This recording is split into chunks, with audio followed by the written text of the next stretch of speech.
जुबैर साहब, आज के दिन के बाद आप मंजरनामा क्या देखते हैं? एक तरफ शेख रशीद साहब कहते हैं कि 31 अगस्त तक ये हुकूमत खड़ी है, उसके बाद टेक्नोक्रेट्स आने वाले हैं।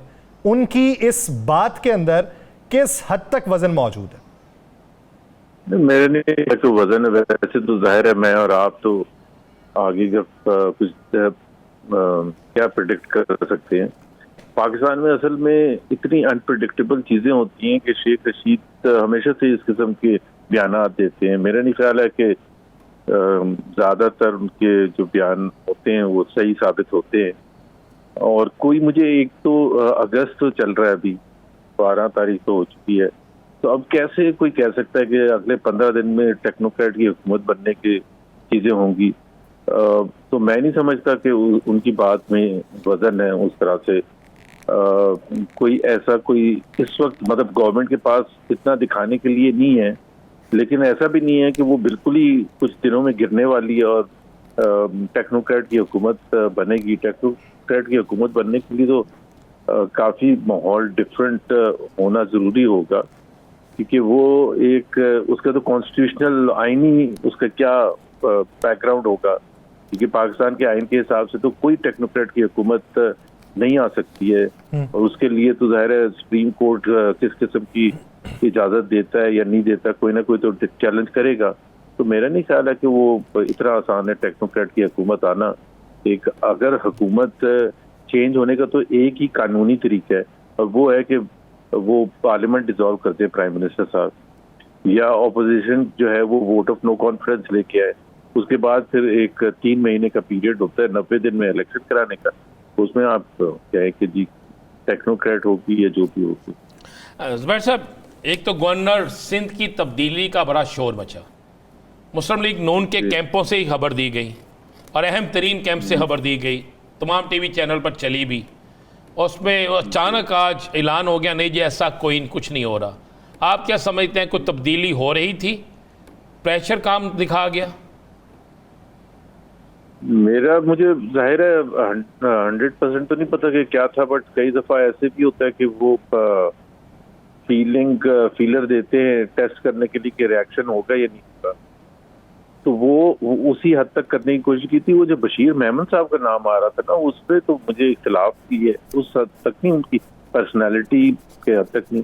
आपको पता है सिंध में एक बैलेंस कायम करने की जरूरत होती है बिटवीन शहरी इलाकों की रिप्रेजेंटेशन और रूरल इलाकों की। पीपल्स पार्टी का चीफ मिनिस्टर होता है जिसका जाहिर है इंटीरियर सिंध से ताल्लुक होता है हमेशा से। सिंधी पॉपुलेशन, उनके सिंधी स्पीकिंग को आप कह सकते हैं रिप्रेजेंट तो वैसे पूरे सिंध को ही करता है, बट प्राइमरीली वो इंटीरियर से आते हैं। तो उसको बैलेंस करने के लिए गवर्नर जो है वो उर्दू स्पीकिंग होता है हमेशा से, क्योंकि वो जाहिर सी बात है जो शहरी इलाके हैं उनके जो इश्यूज हैं बिल्कुल डिफरेंट है, उनके प्रॉब्लम्स डिफरेंट है, चैलेंजेस डिफरेंट है, एजुकेशन लेवल डिफरेंट है, इनकम लेवल डिफरेंट है, सारी चीजें डिफरेंट है। तो वो बैलेंस कायम करना बहुत जरूरी होता है। तो अगर तो इसलिए मैं समझता हूँ कि वो खबर में सदाकत नहीं थी। अच्छा जुबैर साहब, आज की गिरफ्तारी के बाद आप आइंदा का मंजरनामा क्या देखते हैं कि हुकूमत के लिए कोई मुश्किल हो सकती है, अपोजिशन के लिए कोई मुश्किल हो सकती है, या खुद एहतसाबी का अमल मजीद बढ़ना चला जा रहा है? देखिए, एक तो चीज है, उसको जो ISPR की स्टेटमेंट है ना, उसको आपने जरूर पढ़ा होगा। उसमें एक तो फाइनेंशियल करप्शन के हवाले से ऊपर इल्जाम लगाया गया है।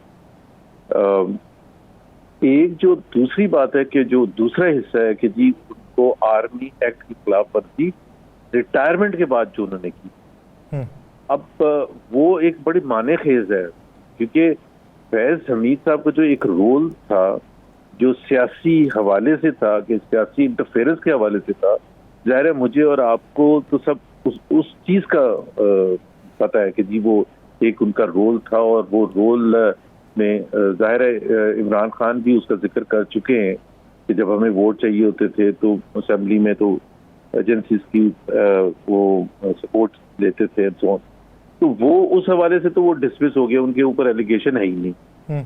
अब पोस्ट रिटायरमेंट अब मुझे तो नहीं पता कि क्या उन्होंने किया था, क्या करने की कोशिश की थी या क्या जो भी था, बट बहरहाल वो एक सिग्निफिकेंट तो है उनका जो ये पूरा जो अरेस्ट है, और वो बहुत से लोग कहते हैं और फौज भी ये कहती है कि खुद एहतसाबी का अमल वहाँ हमेशा होता रहा है। वो बिल्कुल होता रहा है, लेकिन हम और आप जब नाम सुनते थे तो शायद हमें पता भी नहीं होता था कि ये कौन साहब थे, जो भी उनका एक रैंक था रिटायरमेंट से पहले। लेकिन ये फैज हमीद साहब तो बहुत ही पॉपुलर थे, पूरा पाकिस्तान जानता था, हर हवाले से जानता था उनको, तो वो तो उसकी सिग्निफिकेंस तो बहुत ज्यादा है। अब अल्टीमेटली क्या होगा, किसके लिए ये मानी खेज होगा, खुद एहतसाबी तो होनी चाहिए। जब चाहे वो आप सीनियर पोजीशन पर हों, हुकूमत में या मिलिट्री में, अगर कोई गलत चीज है तो बिल्कुल होना चाहिए। ये उनका इंटरनल मामला है, फौज का अपना तरीक़ेकार है, उसके हिसाब से वो कर रहे हैं। अच्छा जुबैर साहब, आज एक फैसला आता है सुप्रीम कोर्ट से, 3 MNA बहाल हो जाते हैं मुस्लिम लीग नून के, और इस फैसले पर कहा जाता है कि अमल होगा। तो एक फैसला जो 13 रुकनी बेंच की तरफ से आया, जिसमें 8-5 का हुआ और एक 11-2 का भी हुआ, उसमें जिक्र तहरीक इंसाफ के हवाले से, आप क्या समझते हैं कि क्या दोनों पर अमल दरामद हो जाएगा? आपने 2 दिन पहले एक गुफ्तगू सुनी होगी मंसूर अली शाह साहब की भी। नहीं देखिए, अगर वो मंसूर अली शाह साहब तो बिल्कुल सही कह रहे हैं ना, वो तो बनाना रिपब्लिक में और एक कंट्री जो कि आईनी तौर पर चलती है, तो उसमें तो फर्क ही खत्म हो जाएगा। अगर कोर्ट के फैसले इम्प्लीमेंट नहीं करेगी एग्जीक्यूटिव, क्योंकि उनके पास तो कोई तरीका नहीं है ना कोर्ट के पास कि वो उसको इम्प्लीमेंट कराए। वो तो फैसला देती है, उन्होंने तरीकेकार भी बता दिया कैसे रिजर्व सीट्स मिलेंगी, कितने दिन में क्या कुछ रिक्वायरमेंट होगी, सब कुछ बता दिया। अब अगर उसको इम्प्लीमेंट नहीं करते हैं तो ये सिर्फ ये नहीं है कि कॉन्टेम्प्ट ऑफ कोर्ट होगा, बड़ा संगीन वो है।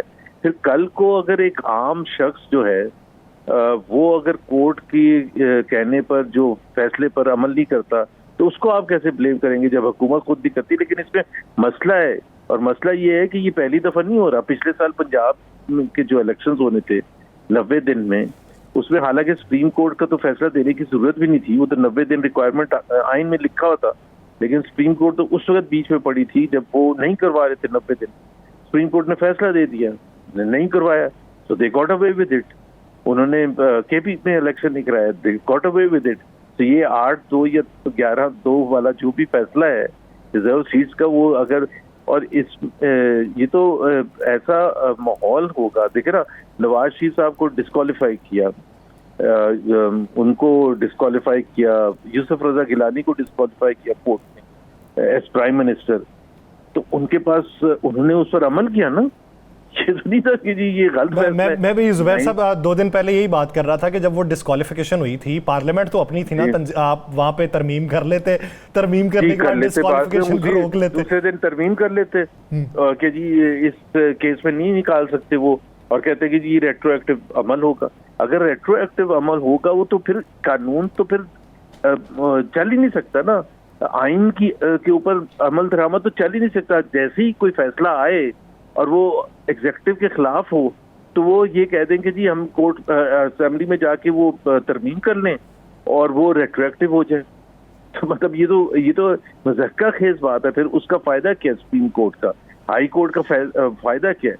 ये तो इतना बड़ा ब्लंडर है, इतना बड़ा ब्लंडर है कि यहाँ से अगर पता नहीं अब क्या, जब वो वापस आएंगे सितंबर के मिड में या उससे पहले सुप्रीम कोर्ट वापस आती है, और वो जो 2 पेंडिंग है, एक तो रिव्यू पिटीशन है जो हुकूमत ने फाइल की हुई है, तो उस पर वो और ये अमल दरामद के हवाले से पीटीआई ने सुप्रीम कोर्ट गए हैं कि जी ये नहीं इम्प्लीमेंट कर रहे, तो वो मेरे तो ख्याल है सुप्रीम कोर्ट बहुत सख्त इस पर रद्द अमल करेगी, लेकिन उसका नुकसान पाकिस्तान को होगा, फायदे तो किसी को भी नहीं होगा।